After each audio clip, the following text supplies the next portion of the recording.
Ajá, ahí está. Entonces, la clase pasada estábamos viendo versiones del principio de casillas. La versión yo creo que más útil, eh, o sea, no es la más completa, pero la más útil sería esta. Si tengo n objetos y k casillas, saco la fracción n entre k para saber en promedio cuántos objetos le caben a cada casilla. Y luego redondeo hacia arriba con la función techo y redondeo hacia abajo con la función piso. Y entonces, si redondeo hacia arriba, el teorema me diría que hay alguna casilla con al menos esa cantidad redondeada hacia arriba de objetos. Y si redondeo hacia abajo, tendría una casilla con a lo más esa cantidad redondeada hacia abajo de objetos. Yo creo que esa es la versión más útil del principio de casillas. Y hay otras versiones que tienen que ver con desigualdades un poquito más finas. Aquí está. Em, Hicimos una pequeña dinámica de qué número se usa más, de los pares o impares. Entonces, básicamente, cada persona seleccionó a qué casilla meterse y la votación salieron 5 contra 2. 7 objetos, 2 casillas, el promedio sería 3,5. Entonces, por teorema, había una casilla con 4 o más y hay una casilla con 3 o menos. En efecto, 5 es 4 o más y 2 es 3 o menos. Entonces, pues ahí vimos un ejemplo de cómo se cumple. El principio de casillas, bueno, esta es la versión con desigualdades, que no vale tanto la pena revisarla. Tiene que ver con sumar desigualdades y el caso de igualdad, básicamente. El ejemplo clásico de 6 personas y 3 se conocen o 3 no se conocen. Y luego empezamos acá a ver las propiedades curiosas, ¿no? En este caso, tenemos una amiba y queremos encontrar dos puntos que básicamente puedo aplicar el teorema de Pitágoras con catetos enteros. Quiero probar que hay dos puntos en la amiba, tales que el cuadrado de su distancia es la suma de dos cuadrados de enteros. Entonces, básicamente, que puedo hacer un triángulo rectángulo de catetos enteros, y está. Nuestro truco aquí fue nuestra amiba, nuestra mancha ahí, como si fuera un moco pegado. Lo partimos siguiendo las líneas de la cuadrícula, digamos, de coordenadas enteras. Y esos recortes los encimo de tal forma que coincidan con los bordes de mi cuadrado. Entonces, me fijo que debe haber un punto que está cubierto más de una vez. Si no hubiera un punto cubierto, o si cada punto está cubierto máximo una vez, el área de mi amiba sería menor o igual que el área de ese cuadradito que estoy cubriendo. Pero eso es falso, porque el área es estrictamente mayor que uno, el área de mi amiba. Entonces, como el área es mayor que uno, necesariamente debe de haber un punto que está cubierto dos veces con esta cosa que hice de partir mi amiba en cuadritos y encimarla. Entonces me fijo en la imagen previa de esos puntos que encimé y ahí construyo mi triángulo rectángulo de catetos enteros. ¿Por qué? Porque precisamente, ¿por qué son enteros? Porque al encimar los recortes de cuadrados, estoy moviendo una distancia entera en cada uno de los ejes. Ajá, entonces ahí pueden, bueno, en el dibujito, en la caricatura se ve un poco más claro que hice, pero pues ahí está. Recordamos la serie geométrica, eh, un poquito de residuos. Y aquí el chiste es que eh, la lista de potencias de 10 vistas en residuo módulo 9n, como 9n tengo 9n posibles residuos en módulo 9n, es una cantidad finita en particular. Entonces, si yo tengo una lista suficientemente grande de cosas, en este caso las potencias de 10, y las bajo a sacar su residuo, el, o sea, cada residuo es una casilla, entonces por principio de casillas debe de haber dos objetos, en este caso 10 a la A y 10 a la B, que tengan el mismo residuo en el módulo 9n. Esto significa que justamente 9n divide la diferencia. Entonces puede ser un truquito de factorización y llego justamente a que existe una potencia k, que en este caso es k igual a menos b, la diferencia de potencias, diferencia de los exponentes de las potencias que tenía, y justamente eso deja residuo 1. Y eso me permite construir el número formado por una cantidad k de unos, porque ese número quedamos que se escribía 10 a la k menos 1 dividido por 9. Entonces, bueno, aquí aplicamos principios de casillas y varias otras cositas de teoría de números. Este principio de casillas era mucho más directo, digamos, o menos escondido, podríamos decirlo. Me piden que si yo aviento 6 puntos en el rectángulo de 3 por 4, va a haber 2 a distancia a lo más raíz de 5.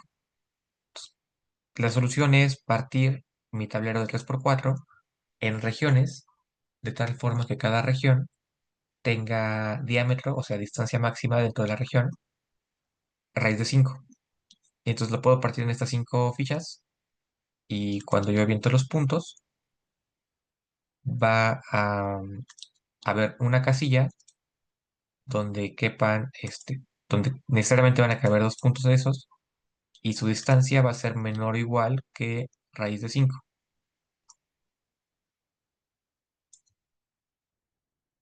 Bueno, eso de que les hacen menor o igual, pueden convencerse. Una forma de convencerse es como intentar hacerla un poquito más larga y van a llegar a justamente una diagonal. Y la diagonal en esta figurita, pues en efecto mide raíz de 5. Bueno, esa mide raíz de 5 y esta también. Y también esta y también esta. Bueno, pero el truco aquí es directamente partir mi tablero en fichas y cada ficha que cumple la propiedad. ¿Cuántas fichas quiero? Como máximo 5, porque quiero 6 puntos y forzar a que dos de ellos estén en la misma. Entonces, 5 puntos, perdón, 5 casillas o menos es lo que necesito para poder aplicar mi principio de casillas y que funcione bien. El... Ajá, esto fue el último que checamos. Entonces, si yo aviento 33 torres en un tablero de ajedrez, demuestra que es posible elegir 5 de ellas que no se ataquen entre sí. Entonces, una configuración buena sería justamente que estén en una de estas diagonales, o sea, la diagonal amarilla, o también entre las rojas, que son como una diagonal trasladada, o las verdes, que son una diagonal trasladada, y así. Cada conjunto de 8 casillas, de esta forma, cumple la propiedad que si yo coloco torres ahí, no se atacan. Entonces, tengo 8 conjuntos, cada uno representado con un color distinto, y esos 8 conjuntos me indican precisamente las casillas para aplicar mi principio de casillas.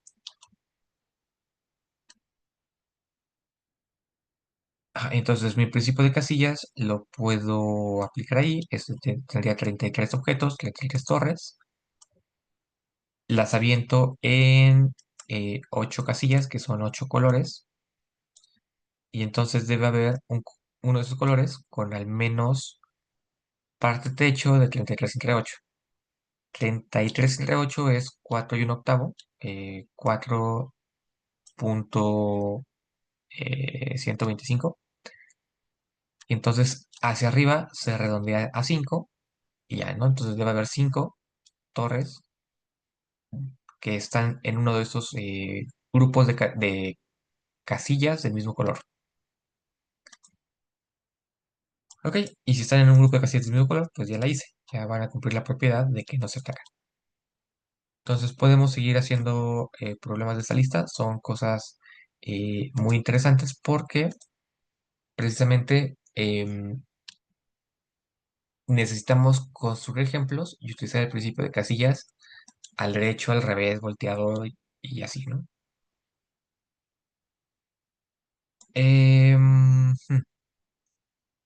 Entonces, vamos a intentar ahora ¿les parece el 8?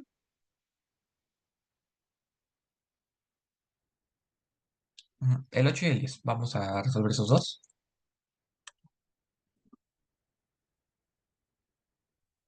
En uno se aplica el principio de casillas de forma directa y en el otro se aplica utilizando argumento por contradicción o contrapositiva.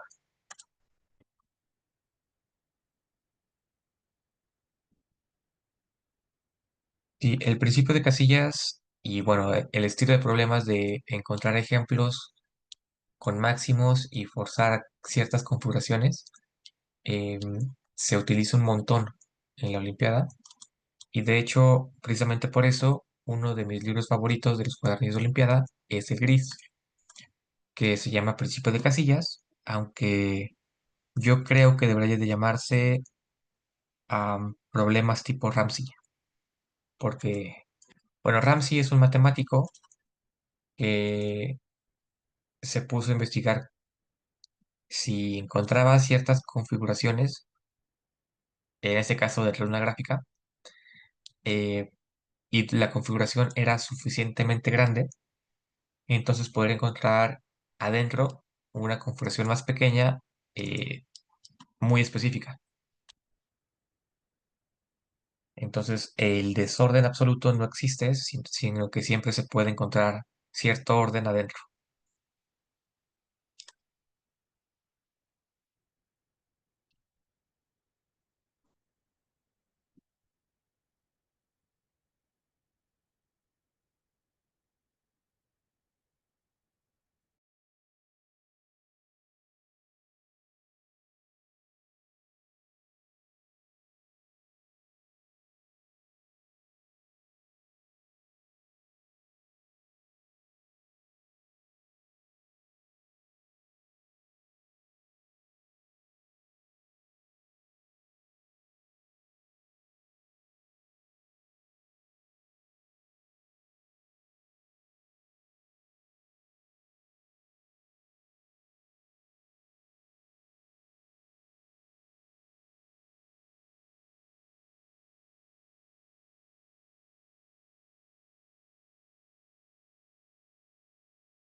Ok, chicos, ¿cómo van? ¿Qué se les ocurre? ¿Qué han intentado? Ya checaron eso. Ah, perdimos el restante, ni modo. Entonces, Sanjay y Yaretsi, eh, ¿qué han dibujado? ¿Qué se les ocurre? ¿Qué han hecho? ¿Qué piensan?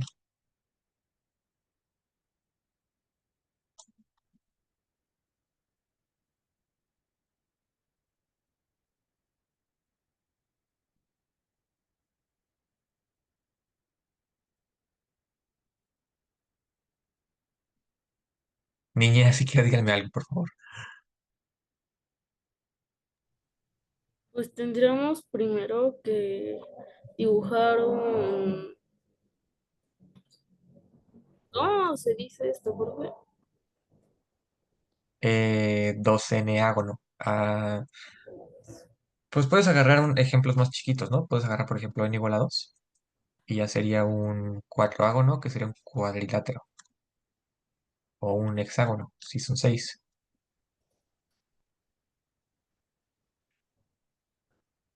Entonces, ¿cómo ataca un problema de estos? Pues dibujo los casos chiquitos, a ver qué sucede.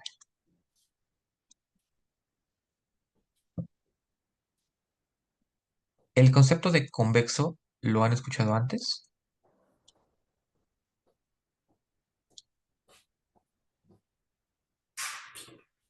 Sí, pero sí, pero no me acuerdo en qué. Igual yo. Ok, en pocas palabras, imagínense que van a poner varios puntitos y no son puntitos, son como clavos en una tabla. Luego van a tomar una liga que la jalan mucho, que cubra todos los puntos y luego la sueltan. Entonces, la liga va a pegarse a los puntitos y bueno, aquí la liga sigue bueno, se llama envolvente convexa de los puntos. Entonces, unos puntos o un polígono es convexo si precisamente los lados del polígono son su envolvente convexa. O sea, son precisamente que no hay ningún punto adentro. Otra cosa que no queremos que pase es que el polígono sea cruzado. O sea, esta cosa es un pentágono, pero no me gusta porque se cruzan. Un lado se cruza consigo mismo. Entonces, eso no quiero que pase y tampoco quiero que pasen cosas como esta, como que se meta. Otra forma de decir que un polígono sea convexo es que todos sus ángulos son de menos de 180, o sea, los ángulos interiores.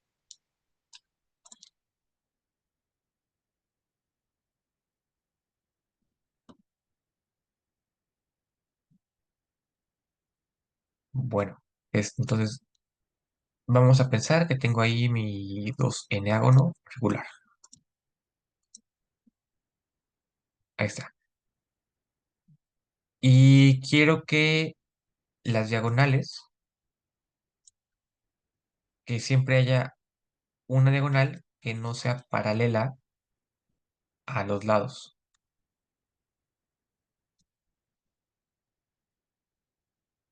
Ok, entonces en un cuadrado, en un cuadrilátero, como que es más o menos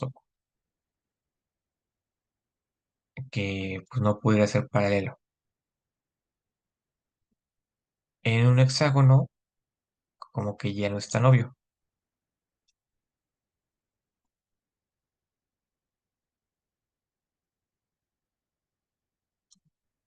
Mm, ahí son todos sus diagonales.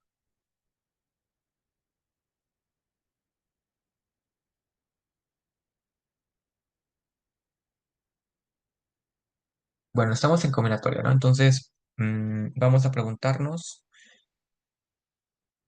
ah, si tengo 2N lados, ¿cuántas diagonales tengo?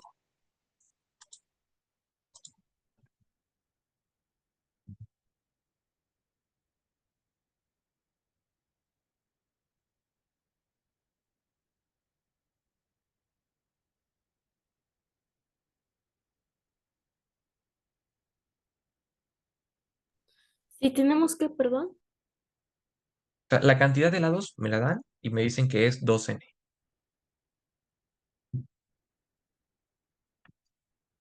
2n lados. El número de diagonales.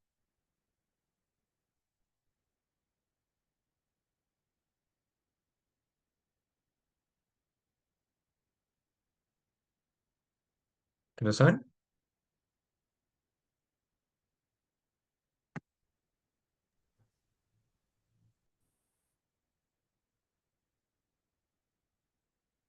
Bueno, esa es una como cuenta de combinatoria. Si yo tengo un vértice distinguido, a los vértices adyacentes no puedo trazar diagonales porque serían lados. Pero a todos los demás sí puedo trazar diagonal. Entonces, si yo distingo un vértice, ¿cuántas diagonales puedo trazar? Pues si en total tengo 2n vértices, le debo quitar 3 y ya son todas las diagonales que trazaría. Entonces, para cada uno de los vértices que son 2n vértices, puedo trazar en cada uno de ellos 2n menos 3 diagonales. Pero al hacer esto, estoy contando doble, porque cada diagonal la cuento una vez según cada uno de sus extremos. Entonces, falta dividir entre 2. Y entonces el número de diagonales sería n por 2n menos 3. Ujú. Entonces, esa es la cantidad de diagonales que tengo. ¿Cuántos lados tengo? Tengo 2n, ¿no? 2n lados igual 2n vértices.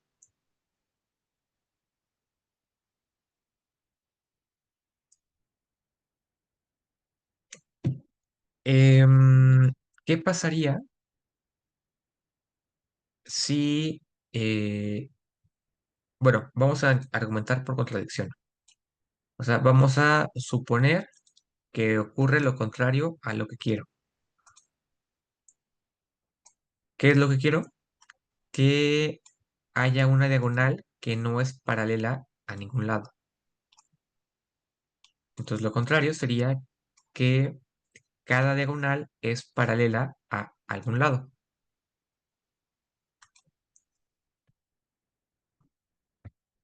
Mm,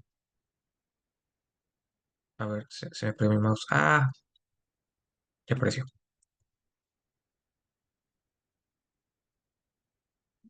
Entonces, argumentamos por contradicción a ver qué pasa y diríamos, supongamos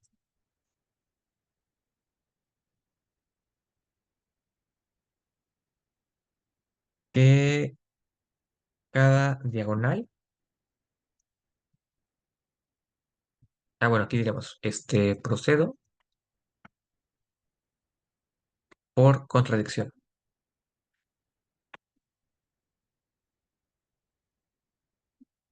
Y entonces supongamos que cada diagonal es paralela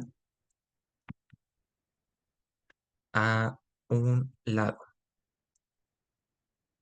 ¿Ok? Entonces como que aquí ya sabemos por dónde vamos a aplicar el principio de casillas. Tenemos muchas diagonales, n por 2n menos 3, y tenemos 2n lados. Y entonces aquí voy a aplicar principio de casillas.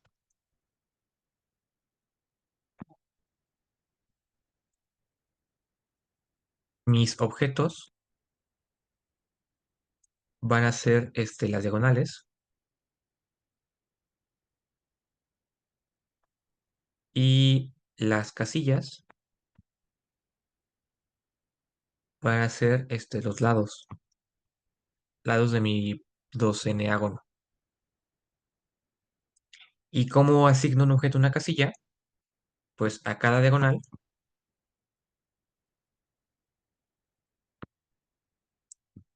le asigno el lado al cual es paralelo.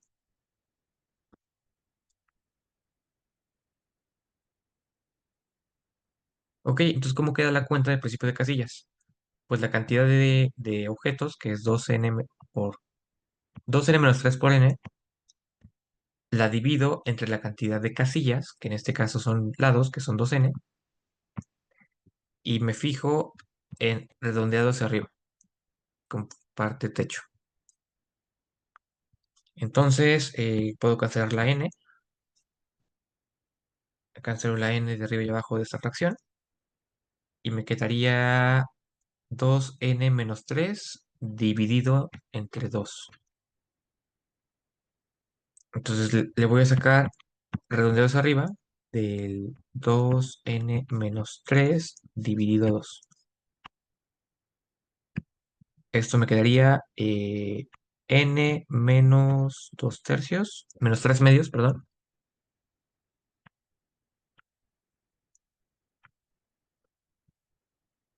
de los redondeados arriba. Entonces me quedaría n menos 1. Ajá. O sea, n menos 3 medios lo redondeo hasta el entero más cercano, pero hacia arriba. Entonces me queda n menos 1. ¿Qué me dice todo esto? Me dice que van a existir n menos 1 diagonales que son paralelas al mismo lado. ¿Estamos?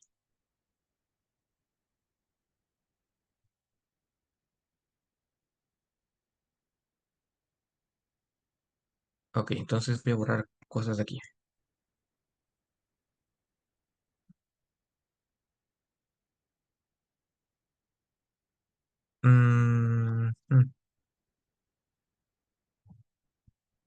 Entonces, ¿qué fue importante de esto que dijimos acá?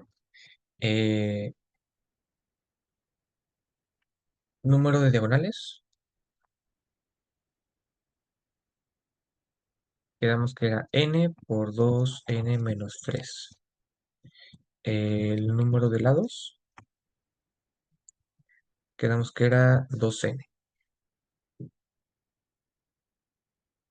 Luego, el principio de casillas.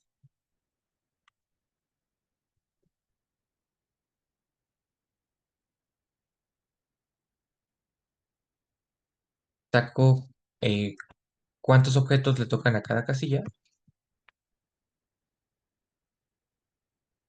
Saco este promedio y lo redondeo hacia arriba. Y entonces es redondeo hacia arriba del 2n menos 3 entre 2 y me queda n menos 1.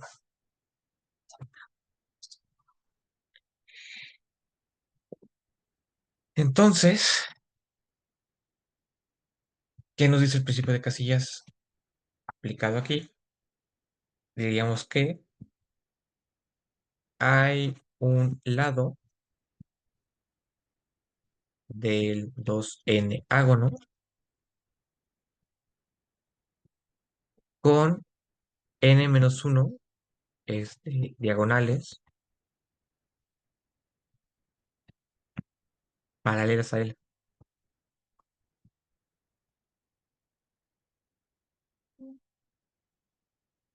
Ok, ¿eso es posible? Ah, caray, como que no. ¿Qué está pasando? ¿Por qué? Pues imagínense cómo sería mi 2n ágono. Tengo aquí un lado distinguido, va a estar distinguido de color rojo. Y siguen aquí los lados, ajá. 1, 2, 3, 4, 1, 2, 3, 4, ajá. Entonces, ¿cómo deben de ser las diagonales? Pues las diagonales, para empezar, no se deben de cruzar porque son paralelas.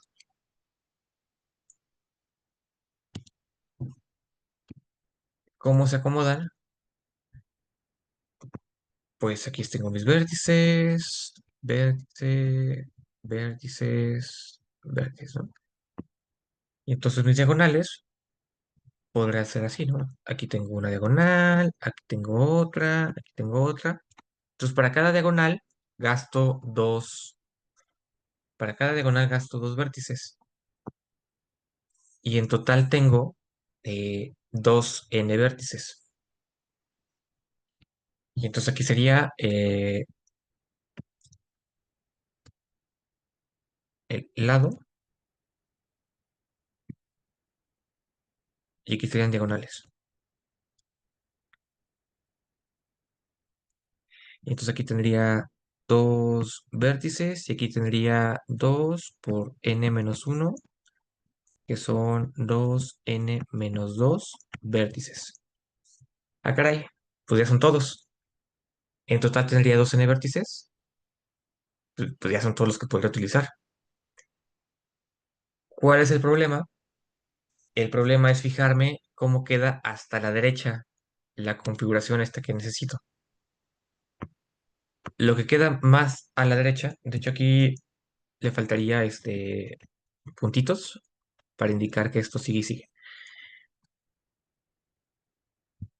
Como yo utilicé todos los vértices en mis diagonales o lado, resulta que al final la pareja de más a la derecha no puede ser una diagonal, porque sería un lado del doceneágono. Y entonces la última pareja no forma una diagonal, sino un lado del polígono. Y entonces no es posible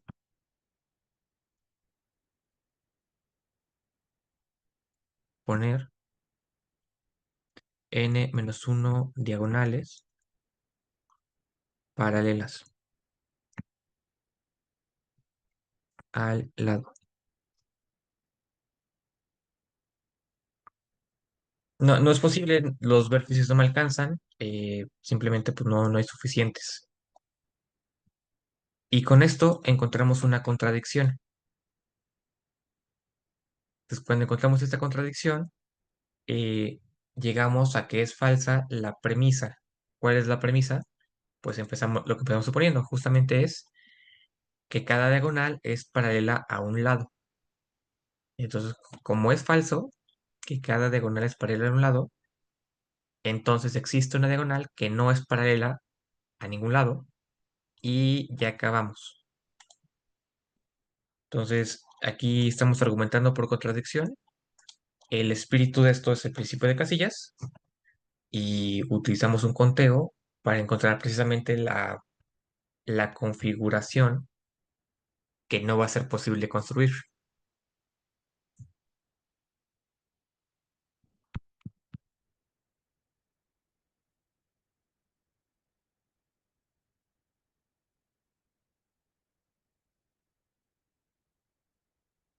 ¿Sí?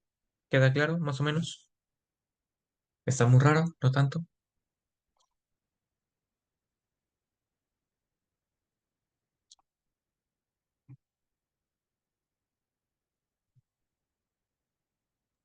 Pues, ¿Puedes repetir eso, por favor, Yaretsi? pues que más o menos de repente me trabo a veces. Sí, bueno, o sea, estos definitivamente no son problemas iniciales, sí están fuertesones y es el tipo de cosas que verías en unos entrenamientos de OMM con el equipo seleccionado. O sea, ya no son cosas iniciales, ya son cosas fuertecitas, pero en algún momento es importante que vayan aprendiendo este tipo de técnicas y de ideas. Entonces, se pueden ir preguntando por qué esto es intuitivo, cómo lo podría yo replicar en un examen, cómo lo uso. Y pues bueno, es poquito a poquito todo esto. Ujú. El principio de casillas es una cosa muy poderosa, muy versátil, pero aprender a utilizarlo bien no está tan sencillo.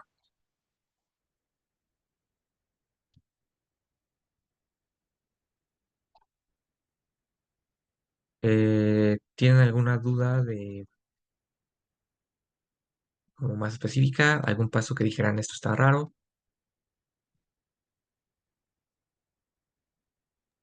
No. Bueno, aquí también en este 10 de nuevo se argumenta por contradicción y aquí vamos a utilizar de nuevo las desigualdades. Entonces, necesito que me cuenten cuál es la desigualdad del triángulo.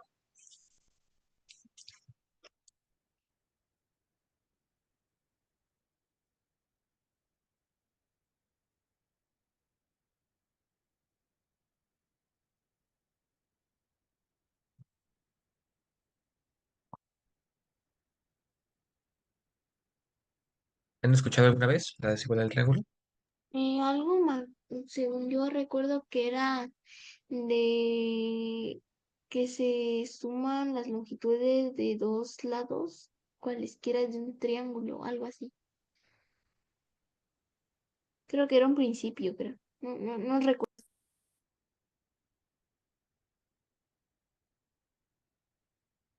Bueno, esto tiene varias formas de decirlo y de verlo y así. Entonces, tenemos un triángulo y sus lados van a ser A, B y C.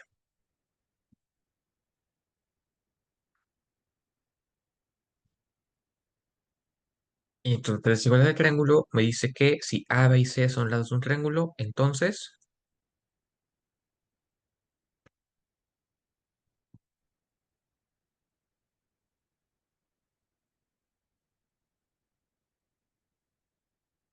son lados de un triángulo.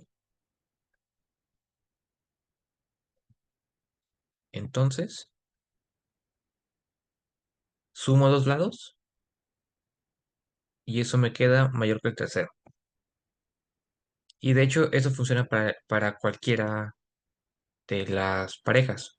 Si yo agarro A más C, tiene que dar más que B. Y si agarro B más C, tiene que dar más que A. Bueno, esa es la primera cosa que nos dice.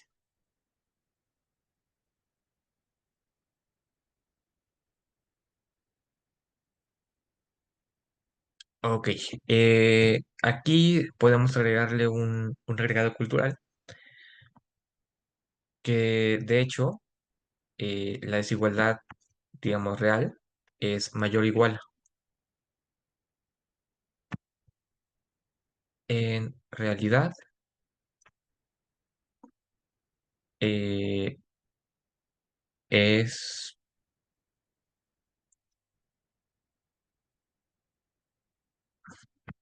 la desigualdad.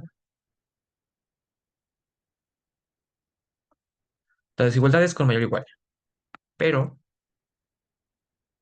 si A más B es igual a C, o sea, si este es el caso de igualdad, entonces el triángulo no es un triángulo, sino una línea. Pero si entonces es un triángulo degenerado. Degenerado.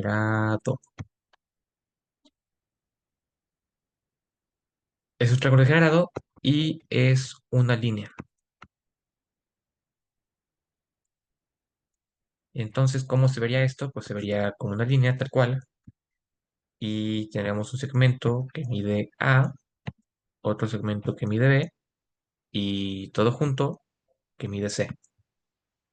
Pero estos tres vértices alineados, pues no nos gustaría llamar triángulo a eso.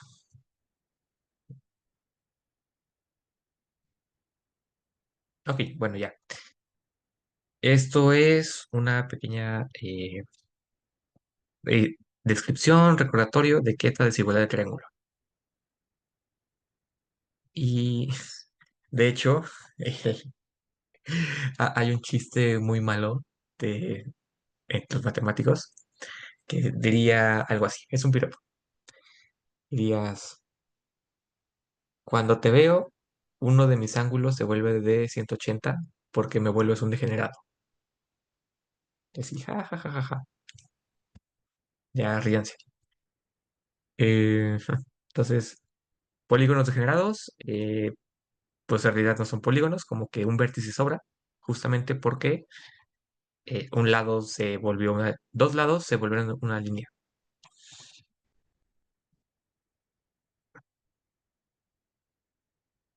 Ya a lo mejor cuando estén un poquito más grandes, que les digan piropos matemáticos, les va a dar mucha gracia esto. Bueno, ajá, desigualdad del triángulo. Voy a tener 10 segmentos y esos 10 segmentos me gustaría que ver cómo son y ver que de alguna forma va a haber tres que cumplan la desigualdad del triángulo. Entonces, ¿cómo interpretamos esto? A ver, supongamos, algo útil es suponer cierto orden de, en este caso, las distancias. A1 menor o igual que 2 menor o igual que 3 menor o igual que 4 menor o igual, y así me voy, ¿no? A6, A7, A8, A9, A10. Estas son las longitudes.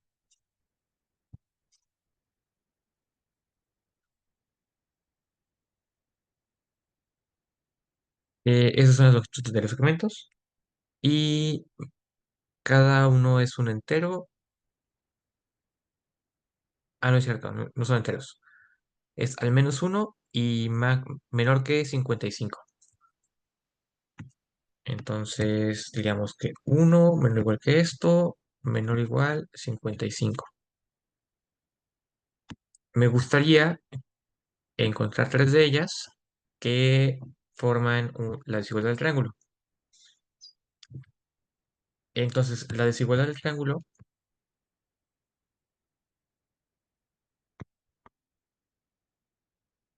o sea, de las tres, vamos a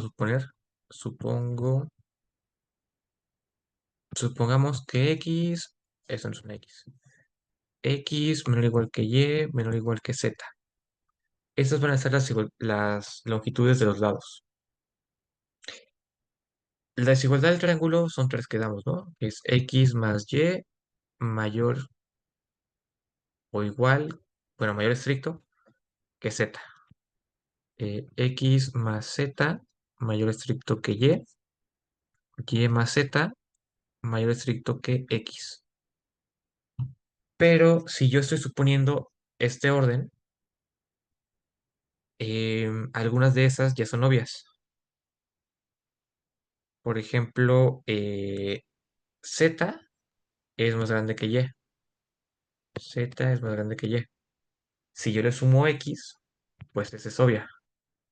Entonces, esta no me dice, siempre pasa igual a otra. Z es mayor que X, le sumo Y, ajá. Y entonces, estas dos no dan información. No dan información.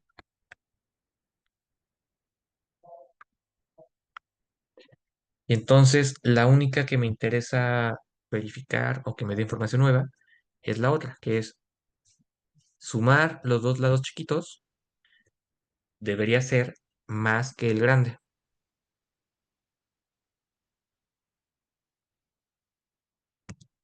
¿Ok? Y entonces quedamos aquí que sumar si X, Y, ay, X, Y, Z son longitudes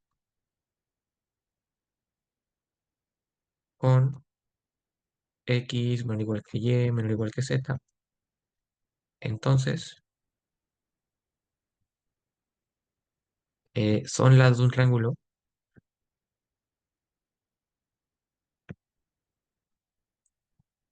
si cumplen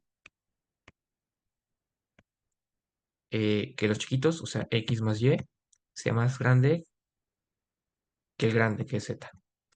Y aquí me equivoqué.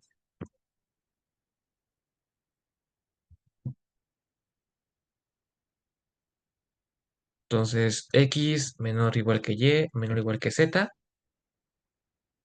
Para aplicar desigualdad del triángulo, solamente necesito que los dos chiquitos sumen más que el grande. Y las otras dos desigualdades, que también son desigualdad del triángulo, aparecen de forma obvia, o sea, aparecen siempre una vez que yo supuse el orden de los segmentos.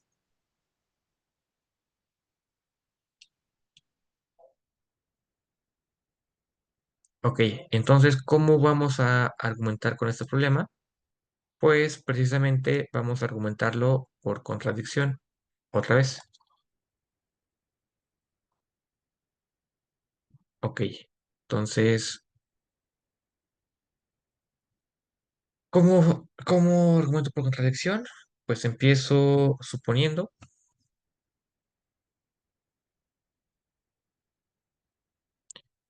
supongamos que no hay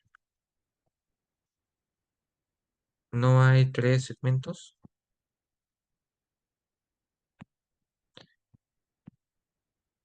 que formen un triángulo. Entonces, que van a pasar cosas del estilo, o sea, A1 menor o igual que A2 menor o igual que A3. Entonces, si yo sumo A1 con A2, si eso fuera mayor que A3, entonces ya gané. Si, si pasara esto implica que hay un triángulo. Y entonces lo que debería de pasar es que A1 menor o igual que A2 menor o igual que A3.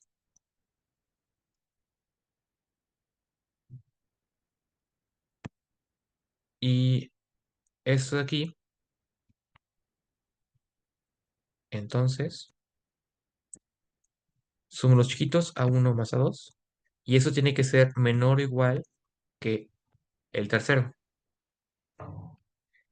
Y así debe pasar con todos.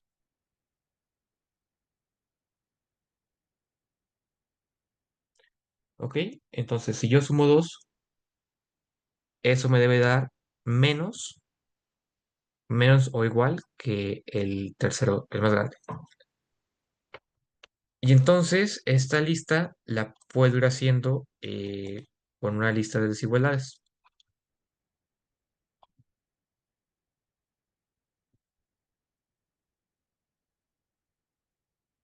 Que, bueno, voy a ir haciendo las desigualdades aplicando esta observación que acabo de hacer, ¿no? Entonces, yo tengo que 1 menor o igual que A1. Yo sé que 1 menor o igual que A2. Bueno, aquí sería 1 menor o igual que A1 menor o igual que A2. Luego, ¿qué pasaría? Ah, pues 2 va a ser menor o igual que A1 más A2, que tiene que ser menor o igual que A3. Entonces, 1 menor o igual que A1. 1 menor o igual que A2. 2 menor o igual que A3.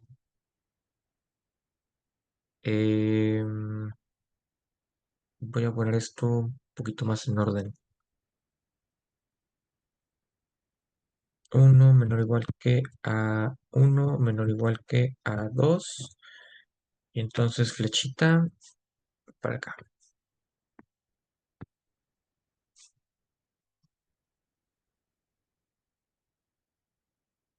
¿Qué pasaría con A4? Entonces sumaría el 3, que es igual a 1 más 2. El 1 es menor o igual que a 2. El 3 es, perdón, el 2 es menor o igual que a 3. Y entonces esto tiene que ser menor o igual que a 4. Y así que 3 menor o igual que a 4. Luego tendría un 5. ese 5 lo encuentro como 2 más 3.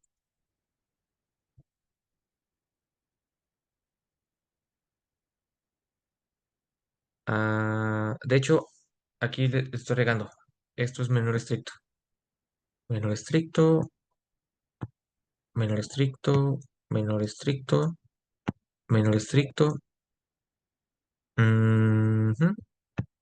2 menor estricto que esto, menor o igual que eso. Ajá. Entonces, menor estricto aquí. 3 es igual a 1 más 2, que es menor estricto que estas dos. Menor o igual, ajá. Entonces 3 menor estricto que esto de acá.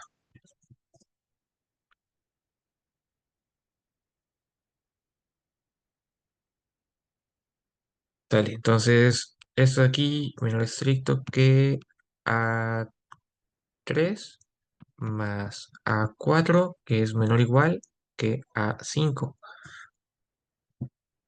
Conclusión de esta cadenita de desigualdades, me quedaría que 5 es menor que a 5. Y así me puedo ir. ¿Ya identificaron qué lista de números apareció?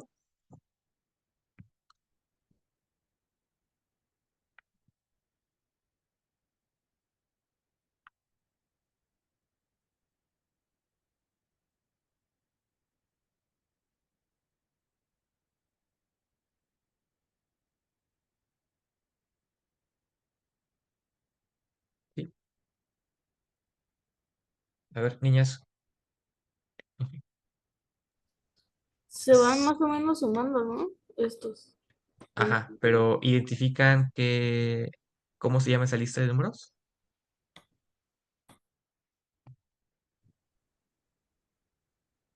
Como si fuera una secuencia, o sea, Son entre los números uno de y Fibonacci. el...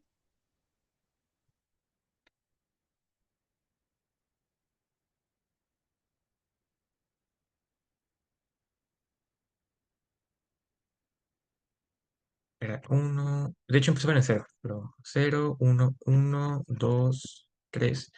Cada número es la suma de los dos anteriores.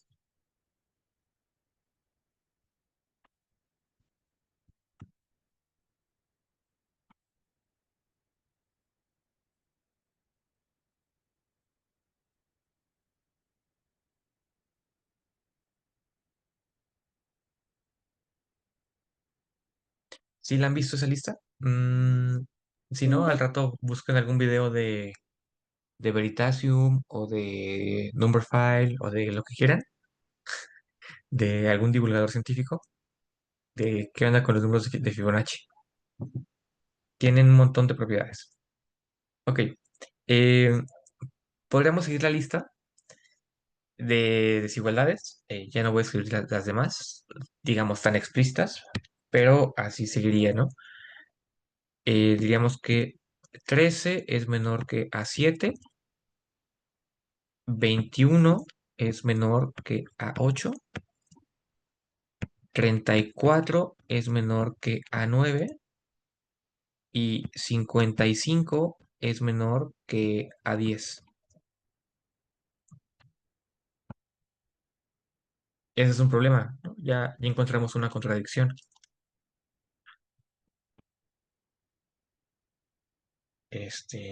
Y queremos, y así continúa.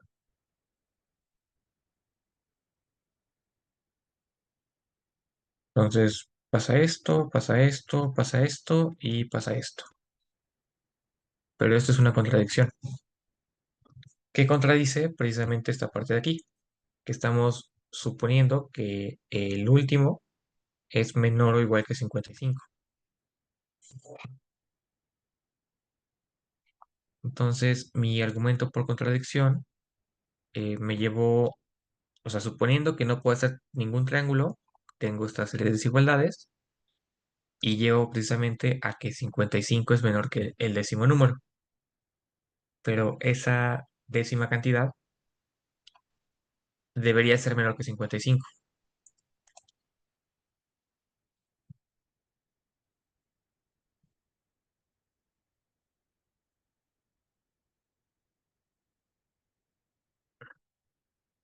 Entonces, ¿cómo quedaría el argumento por contradicción? que sería así. Suponiendo que no puedo formar triángulos, entonces uno menor que a uno implica uno menor que a 2 implica muchas cosas, implica 55 menor que a 10. Y esa es una contradicción.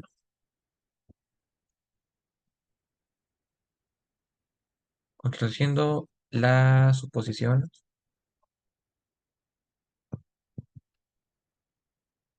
o la hipótesis, sí, creo que eso suena mejor acá, la hipótesis del problema.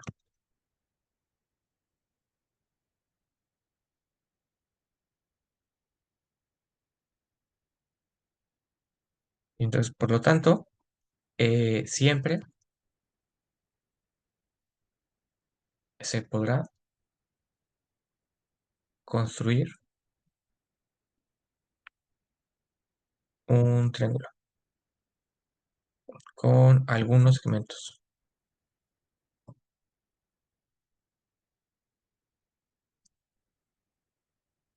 Ok, entonces con esto ya están aprendiendo técnicas, digamos, avanzadas de la OMM.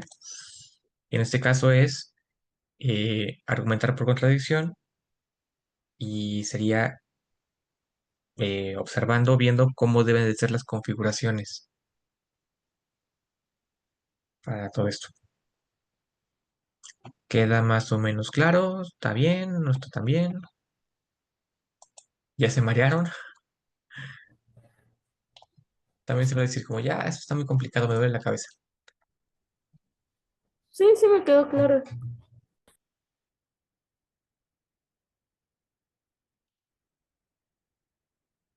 Sí, igual a mí.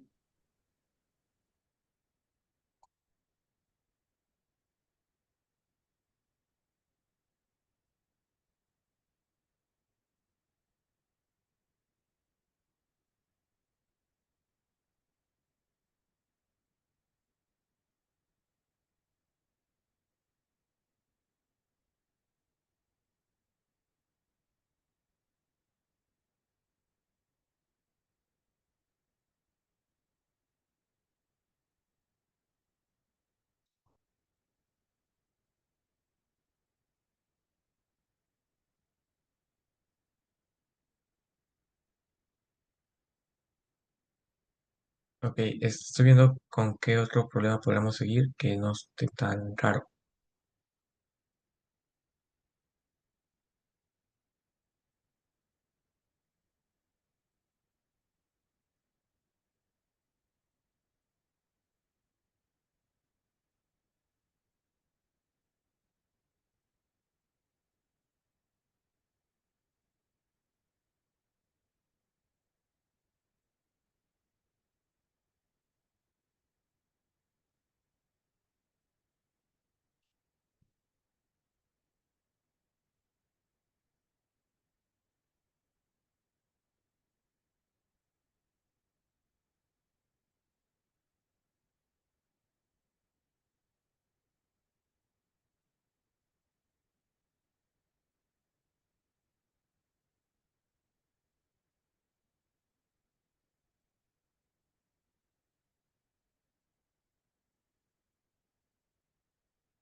Mm, mm,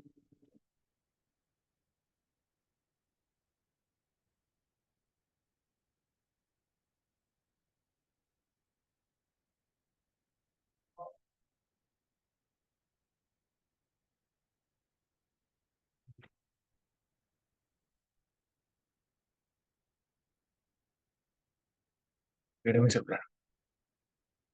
No sé, ¿hay alguno de la lista que digan, eso se ve interesante?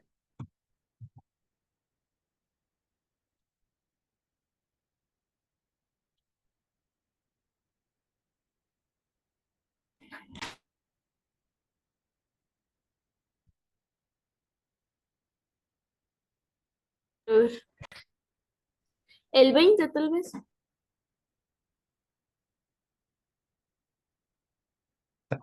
Em, en su momento entrené con esa lista y la resolví toda, pero ahorita hay uno que otro que no me acuerdo exactamente cómo se resuelve. Y eso no está tan bien que lo diga, pero pues a veces así nos pasa, ¿no? A los entrenadores. Aunque también confío en que soy bueno en combi, entonces quiero pensar que todavía me salen los problemas de nacionales y previos. Y la otra, pues sí me mantengo estudiando constantemente para que esas cosas sí no salgan. Da mucha fa cuando a los entrenadores no les salen los problemas, porque pues, ¿cómo queremos que los alumnos lo hagan si los entrenadores no nos salen? Cada uno de los lados y diagonales de un octágono regular se pinta de rojo o negro. Muestre que hay al menos 7 triángulos cuyos vértices son vértices del octágono y sus 3 lados son del mismo color. Ah,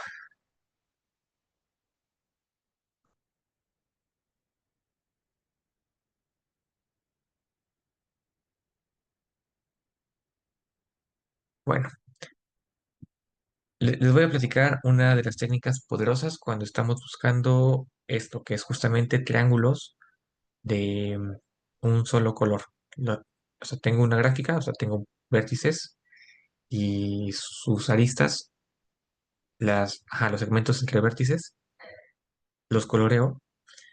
Entonces, en esta situación hay un concepto útil que se llamarían ángulos monocromáticos y ángulos bicromáticos.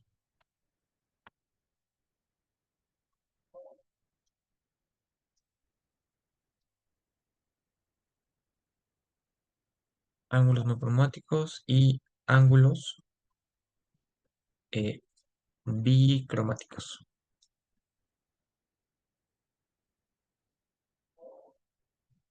Monocromáticos sería de un solo color.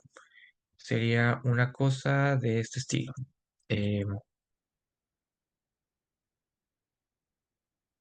O sea, tengo mis vértices, se llamaría, no sé, X y Z,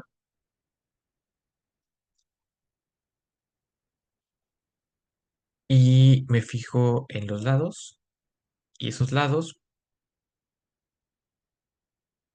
bueno, son rojo y negro, ¿verdad? Entonces, el azul no está jugando aquí,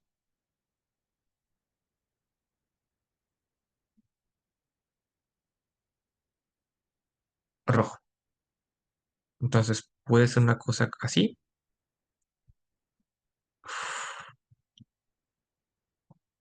o puede ser una cosa así.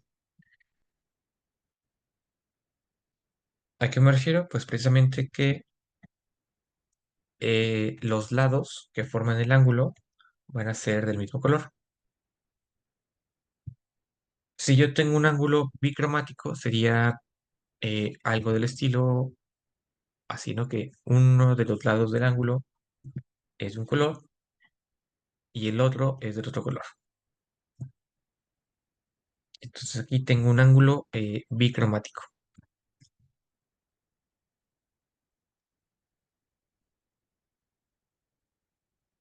Mm, X, Y, Z. ¿Ok? Sale. Entonces, lo que haríamos en este problema sería encontrar algunas desigualdades para saber cuántos triángulos monocromáticos hay y cuántos ángulos hay de cada tipo.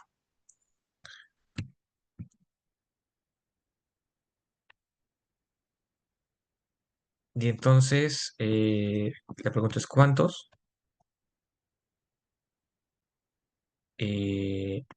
ángulos monocromáticos mono hay? Es como mínimo. ¿Por qué? Porque la idea es que muchos ángulos monocromáticos me van a implicar muchos Esto es un ángulo.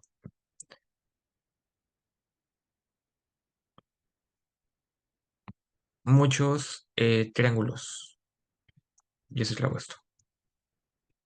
Muchos triángulos monocromáticos. ¿Ok? Entonces, si yo tengo muchos o suficientes ángulos del tipo monocromático, voy a forzar a que tenga muchos triángulos monocromáticos. Y justamente los triángulos monocromáticos es lo que busco. O sea, quiero al menos 7 triángulos cuyos vértices son vértices del octágono y sus 3 lados son del mismo color. Entonces, eso sería la definición de triángulo monocromático. Ok, y entonces, pues vamos a hacer desigualdades. Vamos a buscar cuántos ángulos hay de cada tipo como mínimo.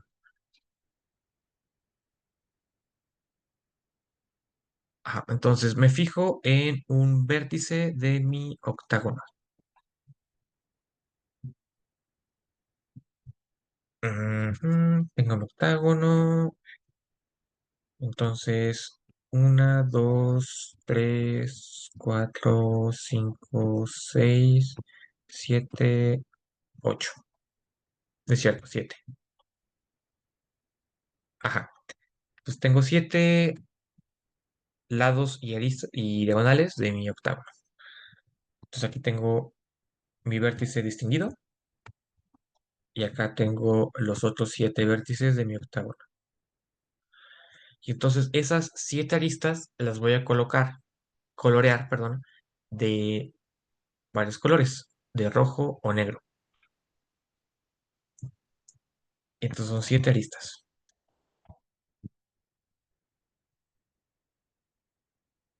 Rojo, negro. ¿Cuántos pueden ser? Pues puede ser 0 rojas, 1 roja, 2 rojas, 3 rojas, 4, 5, 6, 7. Y las negras serían 0, 1, 2, 3, 4, 5, 6, 7. ¿Cuánto? Pues lo que haga falta para que sumen 7. Y entonces voy a preguntarme en cada uno de estos casos cuántos ángulos monocromáticos hay y cuántos ángulos bicromáticos hay. Y entonces ángulos monocromáticos. Ujú. Entonces en la primera sería combinaciones de 0 en 2 más 7 en 2, ¿no? ¿Cuánto es 7 en 2?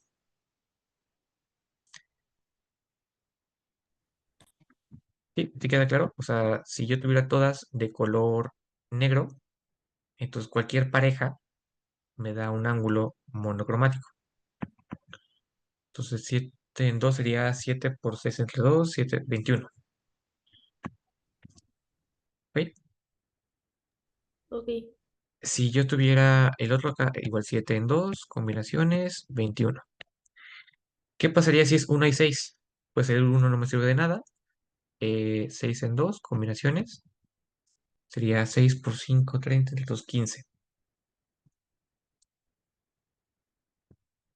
6 en 2, ajá, 15. ¿Qué pasaría si tengo 2 y 5?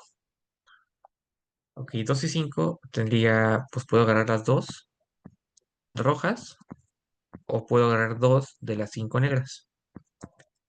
Entonces es uno en el caso que sean dos rojas, 5 en 2 son 5 por 4, 20 entre los 10, 10, total 11. Igual 2 en 2 más 5 en 2, 11. ¿Y qué pasa si agarro 4 y 3? Pues tendría combinaciones de 3 en 2 más combinaciones de 4 en 2, que 3 en 2 es 3, 4 en 2 son 6, suma 9. Y bueno, el otro también suma 9. Ok, entonces la cantidad de ángulos monocromáticos en cada caso la puedo calcular, ¿no? Quedaron 21, 15, 11, 9, 9, 11, 15, 21. Ok, entonces tengo las cantidades en todos los casos posibles y puedo fijarme cuál es el mínimo. Entonces aquí la conclusión sería, para cada vértice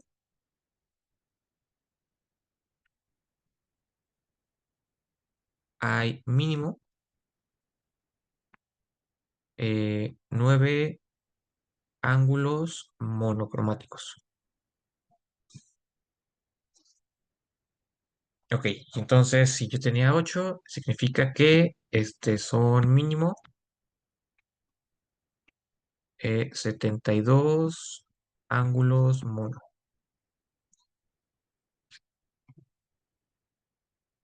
Ya, entonces ahí tengo 72 ángulos monocromáticos y los demás, quién sabe cuántos sean. Ahora hay que hacer otra cuenta. Entonces, imaginemos que ya coloreé todas las aristas, ¿no? Las aristas y lados, ¿cuántos son? 8 en 2, 8 por 7, 4, son 28. Imaginemos que ya coloreé las 28 aristas y me da un titipuchal de ángulos monocromáticos y de bicromáticos. Ok, y entonces vamos a llamar X y Y ciertas cantidades. Entonces X va a ser el número de triángulos monocromáticos. O sea, sería como este. La otra que sean rojos sería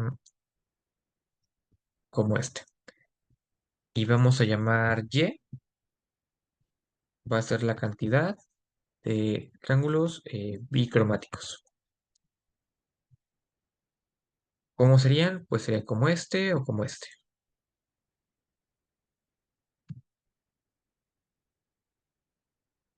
Ujú. Ok, ajá. Y vamos a ver cómo es la cuenta. El número de ángulos monocromáticos lo puede encontrar según la cantidad X y Y, porque cada triángulo monocromático me da 3 ángulos y cada triángulo bicromático me da 1.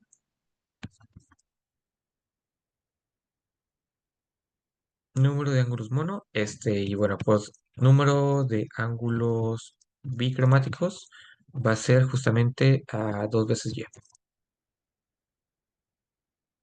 Y puede ser más cuentas, ¿no? Eh, X más Y, ese es el número total de triángulos. Triángulos. Esto es 8 en 3. ¿Cuánto es? No sé. 8 por 7 por 6 entre 3 factorial. 56.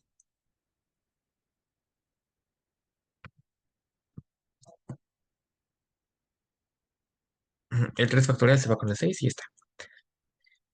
¿Y qué más encontramos? Ah, encontramos que el número de ángulos mono sería al menos 72.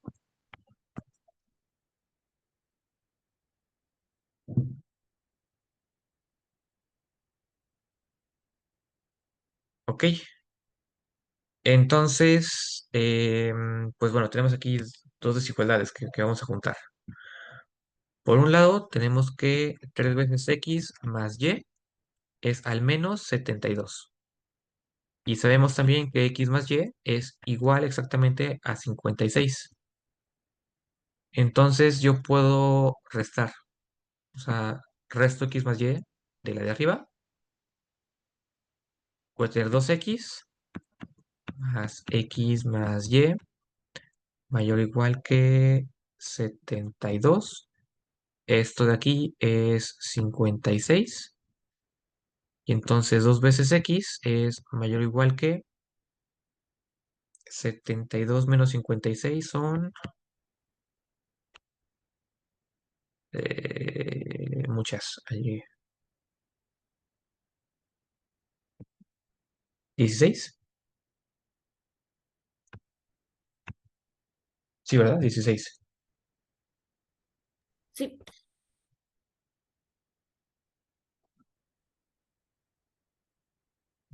Ok. Entonces, implicación esto, implicación x mayor o igual que 16 medios, que es 8. Órale. Entonces, de hecho, encontramos algo todavía más fuerte que lo que nos trae el problema. No solamente hay 7, sino hay 8. 8 triángulos que van a ser de monocromáticos. Incluso si queremos hacer este problema un poquito más completo, deberíamos dar un ejemplo de cómo es que se cumple esta desigualdad, que hay exactamente 8 triángulos de ese estilo. Y si queremos construir ese ejemplo, eh, nuestras desigualdades deberían de, o sea, deberíamos irnos al caso mínimo en todos. ¿Cuál es el caso mínimo? Pues precisamente cuando tengo para cada vértice 3 y 4.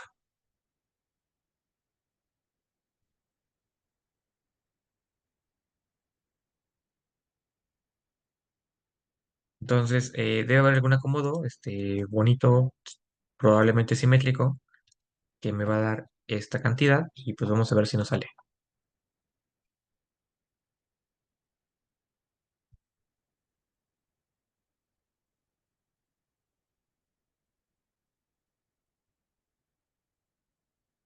Mm,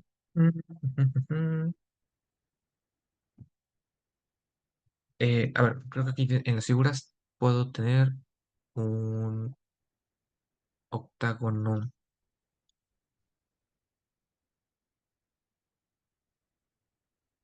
Esta es un octágono. Mucho más bonito, así que si lo hubiera dibujado yo. Y entonces yo quiero que para cada vértice haya 3 de un color y 4 de otro color. Ah,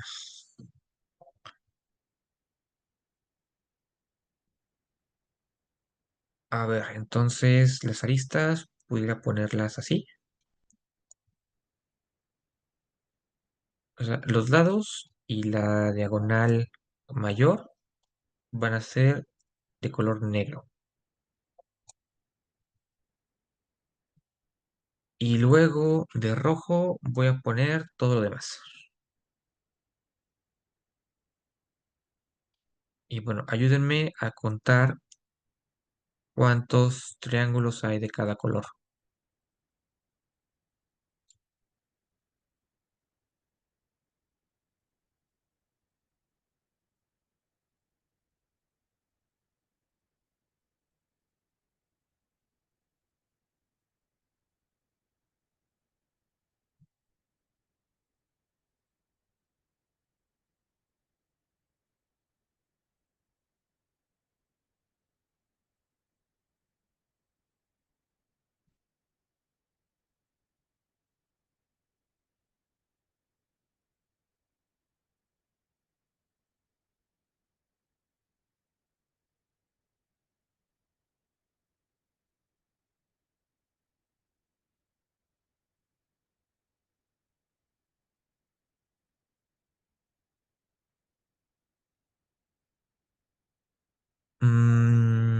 Ok, entonces entre lo negro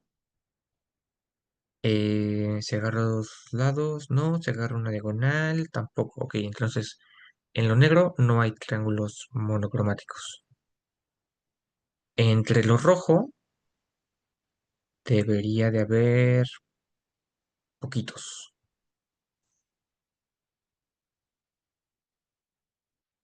Ah, pues sí, justamente. O sea,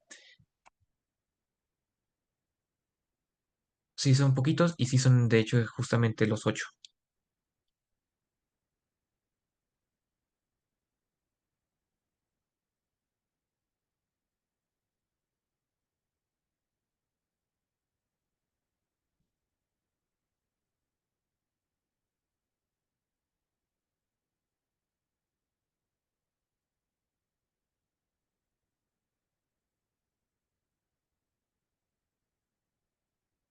Son como este y sus 8 rotaciones.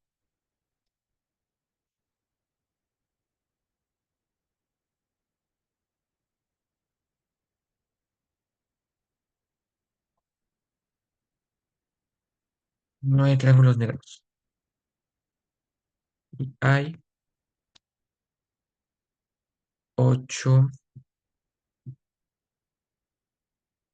triángulos rojos.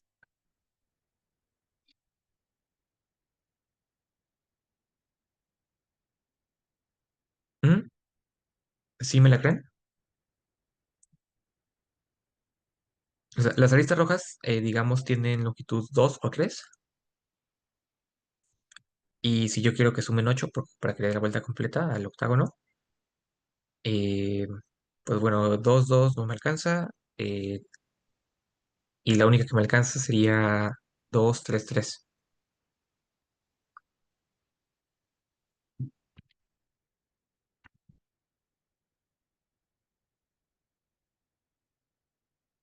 Muy bien, entonces ya tenemos ahí con las rotaciones.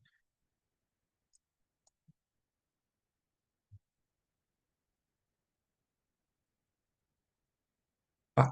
Entonces, yo creo que aquí terminamos. Xenia, eres la única que queda. ¿Qué te parece? Sí, profe, va a dar más una duda. Dime. Ajá. Ese triángulo, el triángulo rojo, el de la figura 2 el Ajá. octágono, en la figura uno son todas sus rotaciones, ¿no? Sí, Ah, ok. Sí, es sí, que sí, como exacto. hice muchas líneas, me confundí. Sí, justamente. Y para convencerte que son o sea, que son todas, eh, pues bueno, nada más es como que verlo bien y imaginártelo un poquito. Bueno, entonces el problema ya no solamente lo acabamos, nos pidió demostrar que hay 7, encontramos que hay 8 utilizando una técnica más fina, que es esto de contar ángulos monocromáticos y bicromáticos. Y justamente esta tablita nos da mucha más información y encontramos los mínimos que sí son mínimos reales, no son mínimos que nos quedan guangos. Ajá. Y tanto es así que encontramos un ejemplo donde nos da justamente la cantidad. Sale, entonces espero que esto haya sido productivo, que aunque es un poquito abstracto y complicado esto de argumentar por contradicción y encontrar ejemplos, pues bueno, espero que poco a poco sea cada vez más natural saber cómo buscar estas cosas. Entonces, aquí terminamos, nos vemos el martes y se cuidan mucho, porfa. Sí, profe, igualmente, gracias por la clase. Sale, bye.